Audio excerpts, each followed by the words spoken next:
Good afternoon. Well, that worked pretty well. Good afternoon. You all know I like a response. Good afternoon. Good afternoon. There we go. There we go. Well, I'm excited to welcome you all to Summer 2015 Commencement. On behalf of our president, Mr. Mike Smith, and our board of directors, we are very, very pleased to see all of you here today. I'd like to take a moment to introduce and thank one of our board of directors for being with us today, Ms. Michelle Cooper.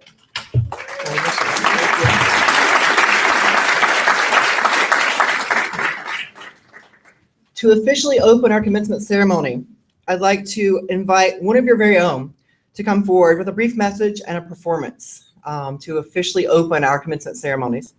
Andrew Burke is in the Advocacy Service and Arts professional track, and his lead advisor is Pam McClendon. He's a senior studying music education at Florida State University. This summer, Andrew was a programming and volunteer outreach intern at 826 DC, which is an educational nonprofit that supports students ages 6 to 18 on their writing skills. As a student at Florida State, Andrew performs as a trombonist in the University Concert Band, serves on staff as a drill assistant for the FSU Marching Chiefs, co-teaches a research course that focuses on undergraduate research opportunities, and serves as Secretary for the Arts for the Student Government's Executive Cabinet. Andrew is also an avid hiker and has hiked sections of the Appalachian Trail in both Georgia and North Carolina. So please give us a round of applause for our official welcome by Andrew Burke.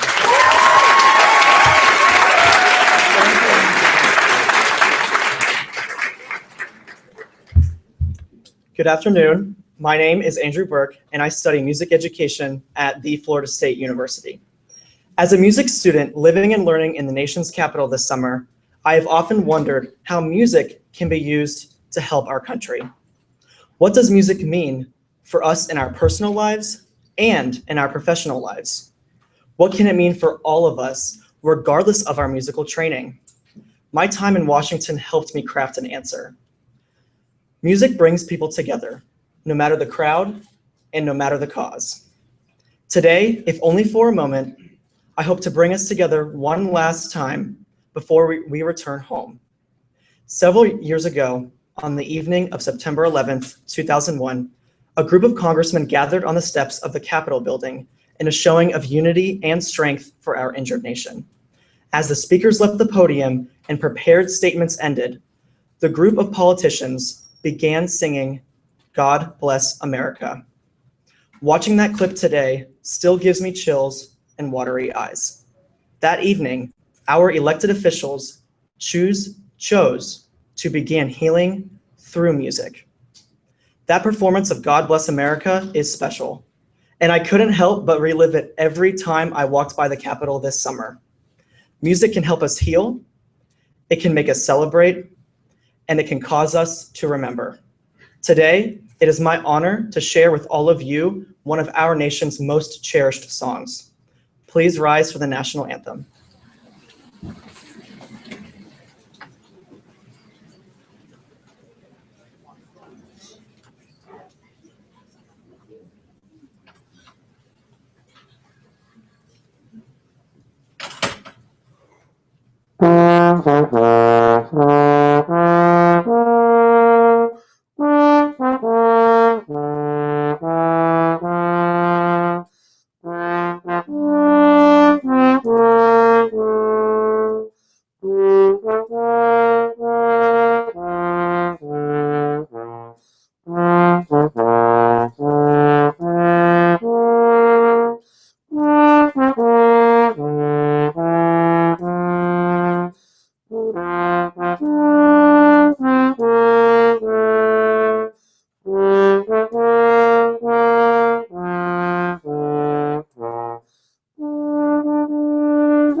It really is a pleasure to see all of you here today at your commencement ceremony. I've gotten to know some of you this summer, being able to be in your classes, see you at programming, see you at some of your internship sites. And it's really, to me, a special moment to have commencement. Commencement for us at the Washington Center truly is the beginning of your professional and personal journeys. And is a culmination of your experience here in DC, your experience here at the Washington Center that will certainly catapult you down those paths that you're about to embark upon. No matter if you're heading into the professional world, back into the academic setting, or into the community engagement realm of what you might be doing next, we believe that each of you is primed for your next steps because you made the wise decision to spend a summer in DC, to spend a summer with the Washington Center, and to grow in many ways that you may not have imagined when you first got here 10 weeks ago. I believe that each of you is poised to make your mark on the world and become inspirations for the countless individuals that you're going to encounter. You have taken part in an opportunity that sets you apart from thousands of other individuals. And I believe each of you has gained immeasurable amounts of wisdom, direction, reflection, and drive that will truly help you seize every opportunity that presents itself to you. Many of you know I could talk all day long, but you've heard enough from me. What I would like to do is invite to the podium one of your very own to share with you her thoughts about this experience and your futures. Kristen Nyman is in the International Affairs professional track, and her lead advisor is Daniel Samsing. She's a senior at Florida International University who will be graduating early this fall with a dual bachelor's degree in political science and international relations, as well as a certification in national security studies.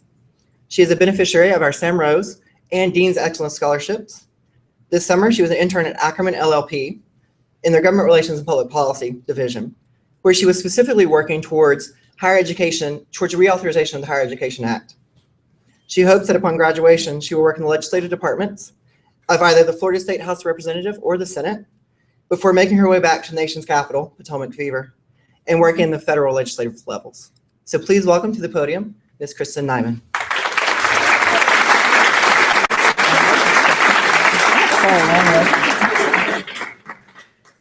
Thank you.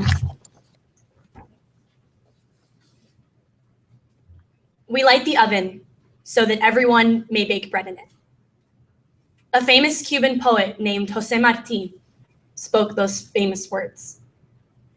Some of you are the first in your families to go to college. Some of you are the first woman in your families to gain an advanced degree. Some of you are the only ones from your university who ventured to Washington, D.C. this summer for an internship. Some of you are thousands of miles from home in a foreign country to take advantage of this opportunity. And every single one of you are lighting the oven. There are many individuals who came before us so they could lead a path that we could follow down and achieve success. A few names that come to mind immediately are Samuel Rose and Ambassador Alan Blinken. And there are hundreds of thousands of individuals for whom we are blazing a trail. People our age often ascribe to two falsities. The first is that we cannot alone, in and of ourselves, impact this world. And the second is that success belongs to those who are predestined to receive it. Of everything I have learned this summer, these two will resonate most loudly and most profoundly. To the first falsity, I say this: we have. We have impacted this district, which is a center of influence for the world by virtue of our bringing our uniqueness and our experiences to the internship worksite. Think about the power behind that statement for a moment. That means that the Peace Corps is different for your having been a part of it. It means the Department of Defense is different for your having been a part of it. It means every lobbying firm, governmental relations agency, congressional office, from Glenmont to Shady Grove is different because Washington Center interns were a part of it. To the second falsity, I say this: if success belonged to those who were predestined to receive it, then my family and I should head back to Cuba. By widely accepted, institutionalized norms, I am not supposed to find success. Not only am I from a family of Hispanic immigrants, but I am a woman and I was raised in a low-income household. The Washington Center provided me the opportunities that I needed to break down those barriers. And I know it did for many of you as well.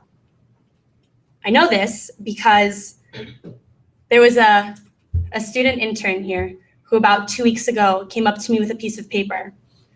And he asked me if I'd be willing to donate to his sister back home. And I know he went up to many of you as well. I see you nodding your heads. And he said that his sister couldn't afford school to become a nurse because it's a widely institutionalized norm in his country that women don't receive higher education. And then he went on to say that he wouldn't even be here had it not been for the scholarships that the Washington Center provided him. He has no idea that I'm telling this story, and he has no idea how much that impacted me. But it did. Because that's what this is about. That's what this entire program is about. It's about providing opportunities to those who might not otherwise have them. It's about breaking down the barriers that I know everyone in this room had to break down either to get here or while they were here. And it's important to know that you are all conquerors of obstacles. Don't let anyone ever tell you differently. Whether it was learning that you cannot put regular dish soap in the dishwasher without giving your kitchen floors a bubble bath, or learning about how many ways you can get lost on the metro or set the fire alarm off every morning at 7 a.m., or perhaps learning the style of leadership that you possess through what seemed like one too many wall charts, we will all leave this place irreparably changed. At opening ceremonies, they told us that this is the bridge between collegiate life and the professional world. And if this was the bridge, then we've crossed it. And I could not possibly be any prouder than I am right now that it is with all of you that I get to stand on this side of the bridge. And I know that we'll all be connecting in the future, whether it's shaking hands from across the legislative aisle or lending hands through service to our communities.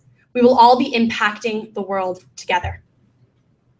We have accomplished so much in just the short 10 weeks that we've been here. We have not only been at the epicenter of where decisions are made that impact not only this country, but the world, but we have been a living and breathing part of history. Just in the 10 weeks we've been here, we have seen relations restored with a country that had an embargo placed on it by the United States since 1961. We have seen a nuclear deal brokered with the Islamic Republic of Iran. And we have seen a landmark Supreme Court case which afforded the right to same-sex marriage. I want to close with a challenge. Don't let this stride end here. Keep breaking barriers and keep exceeding opportunities, but most importantly, maintain above all a strong sense of self. For it is from that self-awareness that we will find our next steps in this complicated, albeit worthwhile journey into professional adulthood. I think that it is only appropriate to end with a huge thank you to every Washington Center lead advisor and front desk manager and staff member who has dedicated their time so selflessly to our success. Thank you all, and congratulations to the Washington Center class of 2015.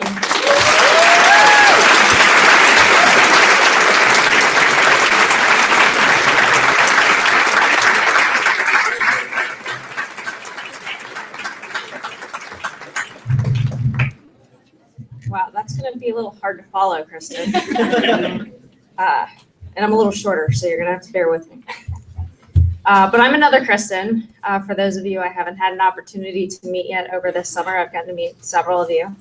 My name is Kristen Simonetti, and I am the Alumni Engagement Manager for the Washington Center. And I just wanted to first congratulate you, echoing Kristen's remarks, on completing what I know is a whirlwind summer, and to welcome you to our TWC alumni family. After today, actually in a couple of minutes, you're going to join an alumni community that includes more than 50,000 people all over the world, working in just about every field you could possibly imagine in countries you may not have even heard of. My role and the role of our alumni engagement team is to make sure that community stays as connected as we can make it. So to connect you with fellow alumni, people in this room, people who were in this room 10 years before you, and to help connect you with future generations of TWC students. If I can just see a show of hands, how many of you were in a program this summer that involved an alum that spoke with you, or you met a TWC alum while you were here? Don't be shy. That's a lot of hands. A lot of the programming that you experienced this summer doesn't happen without support from alumni. So we look forward to engaging you as we've engaged generations before you as well. We do that through programs that we offer to you. We do a lot of in-person programs here in DC and in other cities such as New York, Boston. Hopefully we'll make it to Chicago next year. We also do virtual opportunities, whether it's through our LinkedIn group, our virtual networking platform, and hopefully some new things coming in the next year. And we also offer a number of professional development tips. So whether it's our virtual networking platform, we have a couple of those coming up, whether it is through our LinkedIn group, whether it's through different articles that people share. We're always looking to help you continue the development that you've started here. So how do you find out about these opportunities? Oh, there they are. Ha, sorry. Michelle wasn't looking at me. I've done this enough. She knows me so well. You can find out about these opportunities primarily by connecting with us through social media. We have a couple of alumni-only social media. That's our Facebook page and our LinkedIn group. So make sure that you're following both of the TWC main accounts and the alumni account. And we also contribute to the institutional Twitter and Instagram feed. So don't be surprised if you see some pictures of yourself sometime in the near future popping up on LinkedIn or on Instagram when we're wanting to share some things with our alumni. We also have an email address, alumni@twc.edu, in case you have any questions or we can be of any support to you. So just make sure you keep in touch with us that way in case you need a document or have a question about some of the programs that we offer. The biggest thing that I can say to encourage you to get involved in, if you haven't already, is our LinkedIn community. We now have almost 4,000 alumni on there, and it's pretty active. So if you're moving to a new city and you're looking to make new friends or find out where in Boston you should live or where in New York is a great place to get a pizza, everywhere, you can use the alumni LinkedIn community for that. It's not just for professional development, but it's also to use the power of our community to help you with whatever you need in your life moving forward. You can also look at our website that gives a pretty comprehensive overview of what we offer and hopefully what we're going to be offering in the future. It also shows you a number of the ways that you can get involved, whether you stay here in the Washington, D.C. area or you live anywhere around the world. We can always use a hand from alumni through a bunch of different ways. One of the biggest things we're going to be asking you to do, and you'll actually be getting an email probably before you leave this room from our office about this, is to update your information with us. For most of you, you're at an undergraduate institution and you may be graduating in the fall or next spring or even in a year. And if we don't have your non-school email address, we're not going to be able to get in touch with you. So if you would like to hear first about these opportunities for personal and professional development that we offer our alumni, please make sure to just update your information and let us know where you're living so that we can make sure that specific information for different geographic areas gets to you. There will also be a couple of other emails that will introduce you to other parts of the alumni community and the opportunities that we have for all of you. So please keep a lookout for that. I promise we won't inundate you too badly. So my final job today is to introduce your alumni speaker, who is someone who wasn't in this room too long ago. Her name is Rachel Soloway, and she's a spring 2014 alum, and she just returned to DC full-time just a couple of weeks ago. She is a graduate of the University of South Florida. There seems to be a Florida vibe going on in this ceremony today. She is now a staff assistant in the United States House of Representatives, and that follows 2 internships, both of which she got on her own in the Senate and the House last year, correct? Senate and the House? And she would like to share with you a little bit about her experience, how she has bridged the gap between intern and professional, and just what it's like to come back to DC full time. So without further ado, Rachel Soloway. Woo!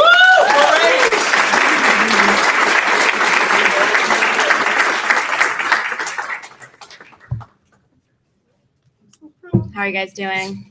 Well, you're done, so congratulations.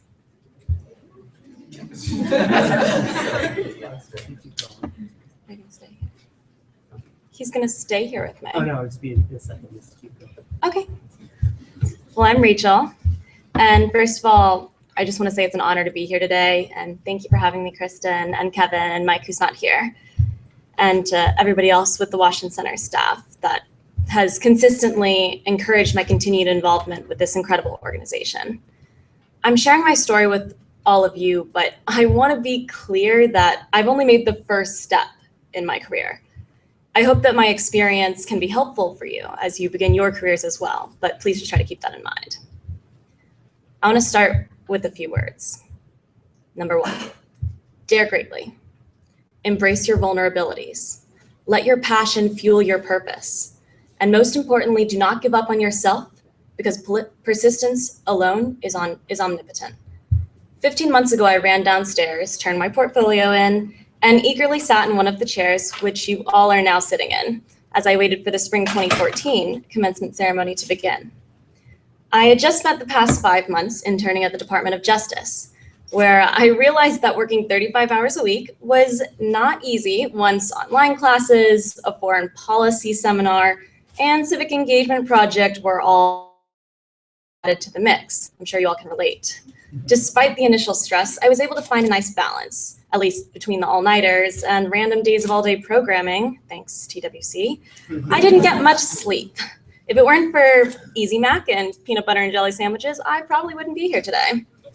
But it would be an understatement for me to simply say that I enjoyed my time here at the Washington Center, because I did so much more than that. I took full advantage of my experience, as I hope you all have as well. Every single day that I spent here was another day of opportunity. I could feel the city's energy swirling through the streets of Noma as I walked to the metro every single morning. Even after 8 or 9 hours in the DOJ's civil litigation department, which, trust me, wasn't the most thrilling, I was still ready to attend whatever seminar or reception I could get myself into or sneak into.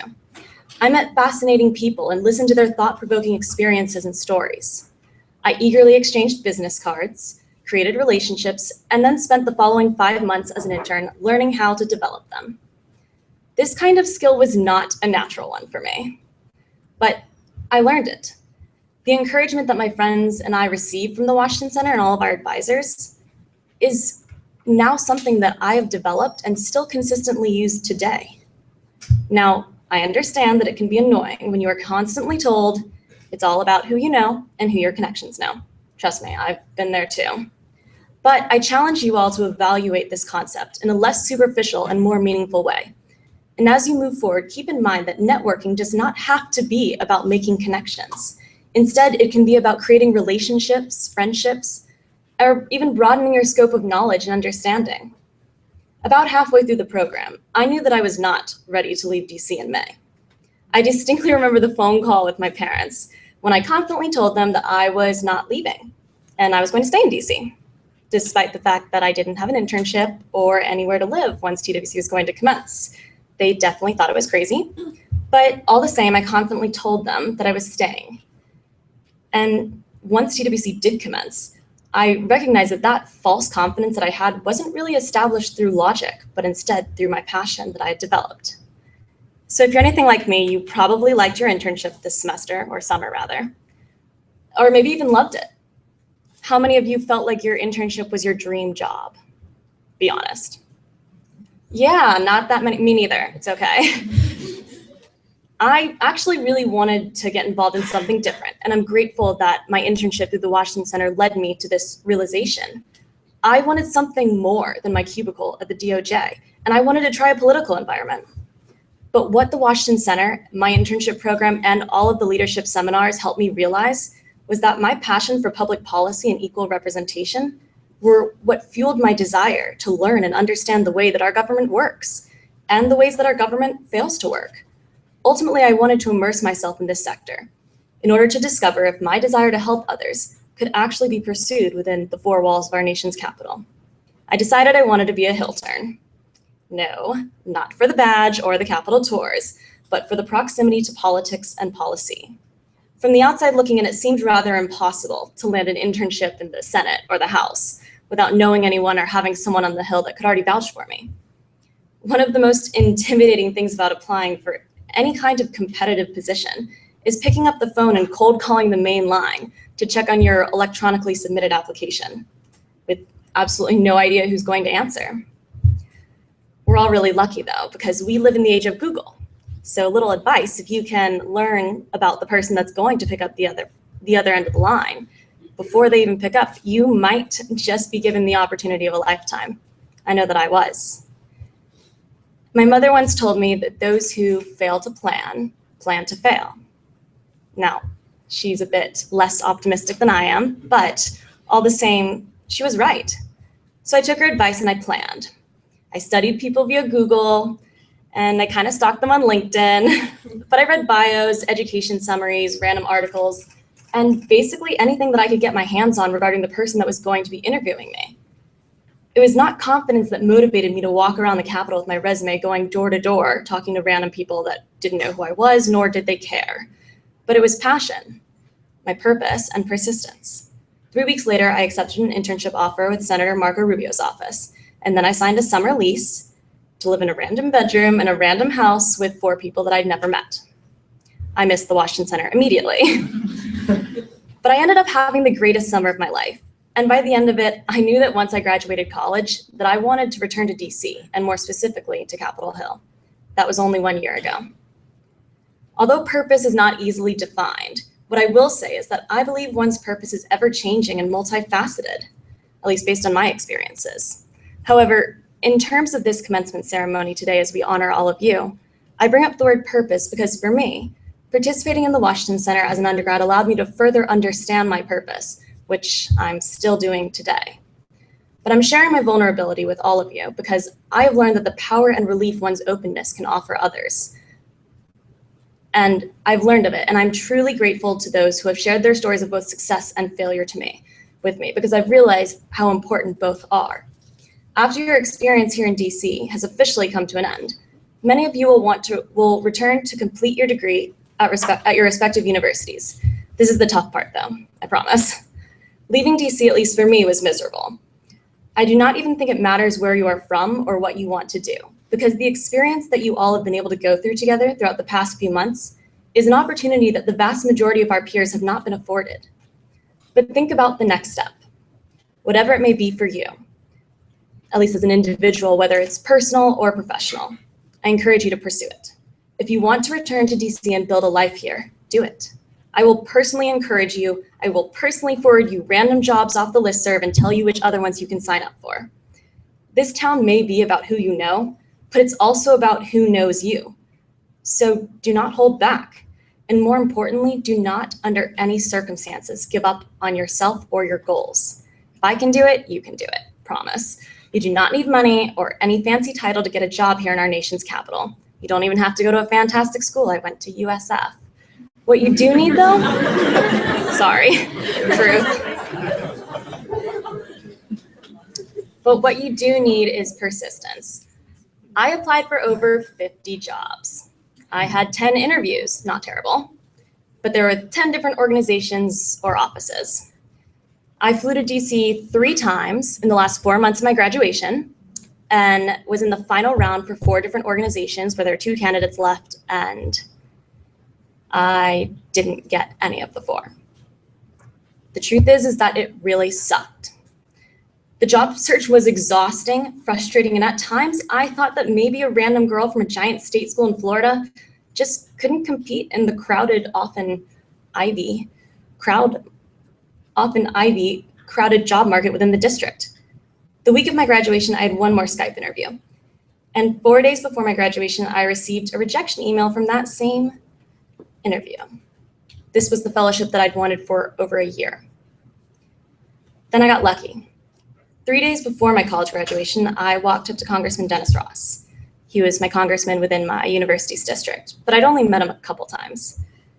He'd given a speech, and I kind of followed him out, and I bluntly asked him, "May I have your business card?" I kind of thought he was going to laugh at me, or I don't know, I just got nervous. I felt like I'd said the wrong thing or that I'd maybe been too direct. Instead, he shook my hand, told me he didn't have any business cards, but kindly asked what he could do for me. I told Congressman Ross that I was graduating from the University of South Florida in 3 days and that I did not have a job yet, but that I had sent my cover letter and my resume to his deputy chief of staff and had not received a response. I was being honest. He kind of giggled and just told me not to worry about it, that he would look into it, and to re-email his deputy because maybe he didn't see it. I was a little disappointed when he said that there were no positions open in his office, but all the same, I emailed his deputy, and as I was about to walk away, I remember turning back, and I was like, "1 more second, Congressman." I was like, "I understand you have no openings. I get it. But I would really value the opportunity to work for you in your office in DC. I'm from the district. I understand the needs and what has often been overlooked. And if you give me the opportunity to work for you in DC, I will work harder than anyone that you have ever hired.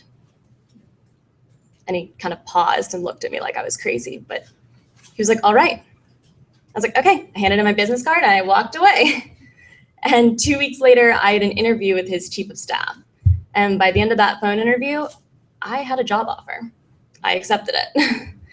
I moved back to DC 3 months ago. And there's not a day that goes by when I do not think to myself how lucky I am to have been given the opportunity of a lifetime. I can reflect on how far I've come from just being a no name at a 40,000 plus university to being one of 450 at the Washington Center to being one of 7 staffers in a congressional office. And it's remarkable. But it wasn't just about me, it was about everyone that was around me that was encouraging me. So yes, your friends are going to save your life. Your network is going to be so valuable. And I'm going to challenge you all to dare greatly. Because in my experience, where I have embraced my vulnerabilities, despite how hard it can be, despite all the rejection letters and emails, which I saved because there were a lot, it fueled my desire to keep on trying because I knew what my passion was. I had spent the time in DC like you all have, and I knew that if I wanted this, that it was not going to be easy. Because persistence alone is omnipotent. Thanks, guys.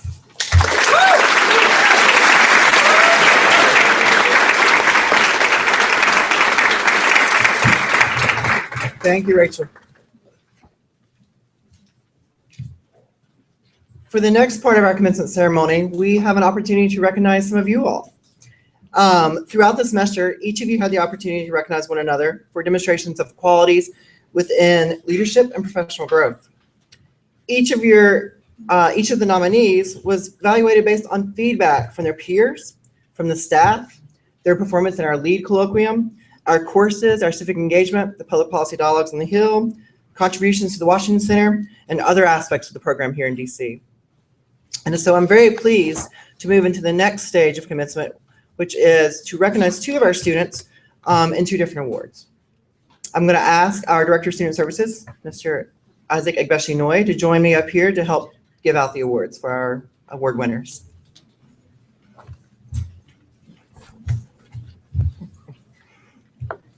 The first award that I would like to share with you all today is our Emerging Leadership Award. This award is given to an individual who has fostered positive academic and professional development of their peers through mentorship and leading by example. I'd like to invite up to the podium to join me, Ms. Avenel Carbon.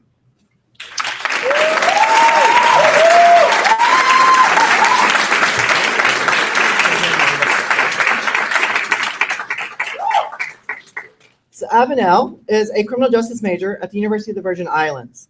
Her lead advisor is Irene Rivera, and her professional track is law and criminal justice. Avenel received several nominations, and so I'm going to give you a highlight of some bullet points from those, all right? Here are some words that her nominators said about her. From the moment I met her, she has always demonstrated mentorship and leadership to me. She is a true leader and should be recognized for her good deeds. She's always so positive about everything, always striving to excel in her academic studies. She's the type of person who will push you to achieve your goals. She has changed my life since I came to the Washington Center. So I would like nothing more now than to bestow upon Avenel our Emerging Leadership Award. Congratulations, Avenel.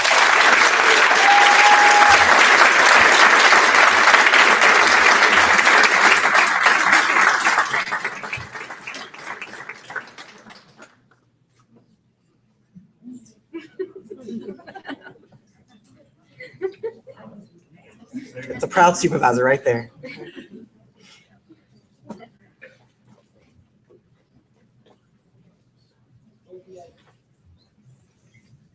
Our second award for the afternoon is our Professional Growth Award.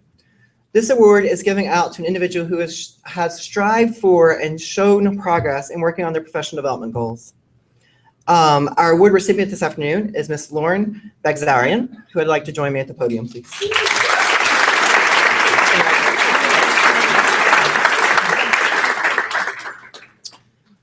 Lauren is a social work major at Stockton University in New Jersey. Her lead advisor was Tiffany Tolston, and her professional track was advocacy, service, and arts. Sometimes I speak real fast for a Southerner. And I'd like to share a bit with you from her nominations. Lauren had a basic knowledge of politics and political process prior to interning in DC. When beginning her internship, she was assigned work on the Veterans Bill of Rights advocacy and found herself a bit uncomfortable, or more or less behind in the political knowledge necessary to understand and further the Veterans Bill of Rights interest. Lauren worked tirelessly to develop an in-depth understanding of the political process as a whole and to the Veterans Bill specifically. She spent hours outside the office talking to politically engaged students, reading the news daily, and researching topics she was unfamiliar with to further her knowledge in the areas of politics, an area previously unknown to her. This form of self-determination to cultivate a new understanding of an unfamiliar topic exemplifies a true leader and an exceptional professional. Lauren had the initiative to recognize her weaknesses and to work to transform those into new developing strengths. So for our Professional Growth Award, Ms. Lauren Bagzarian.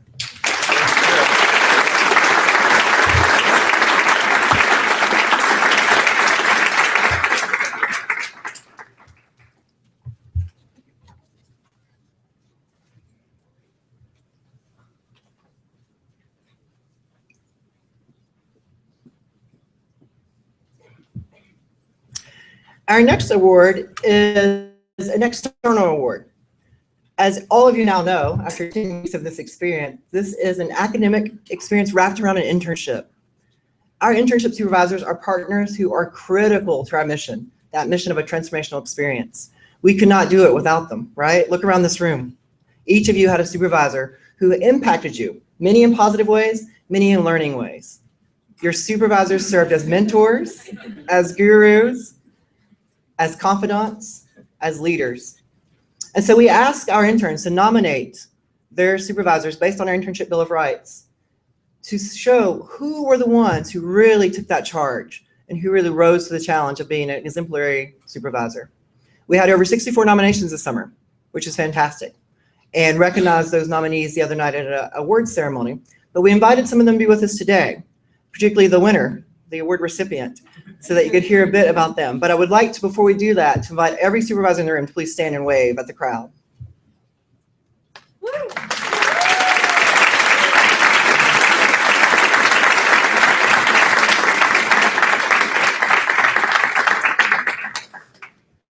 Now, I could certainly talk about our winner, but I think it makes a lot more impact for you to hear from your colleagues, right? To hear from the intern who nominated the supervisor of the semester award recipient. And so I'd like to invite to the podium Stefan Canino to share a few words with you about our award recipient, Mr. Farzan Tebianian. Oh, I knew I was going to get it. Oh.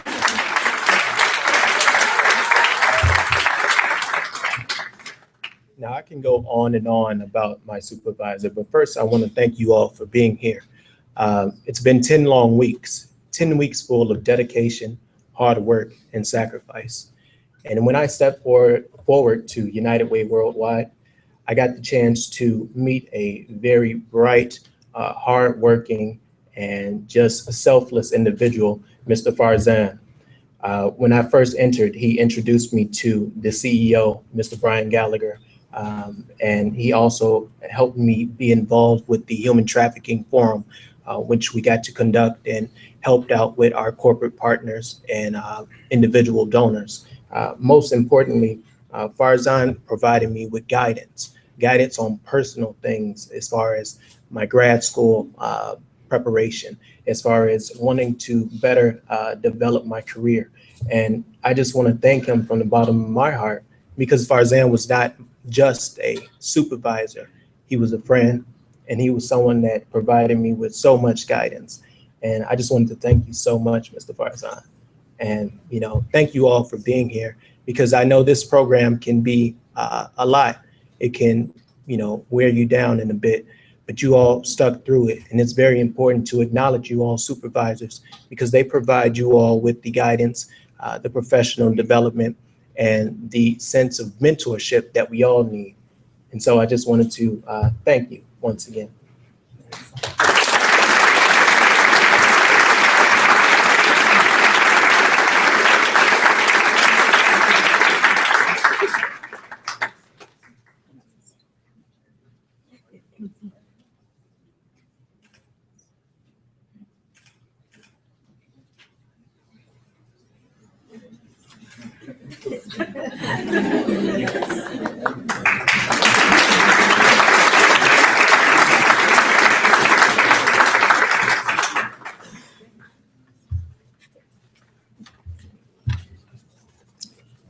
Let's do another round of applause for all of our speakers, our supervisors.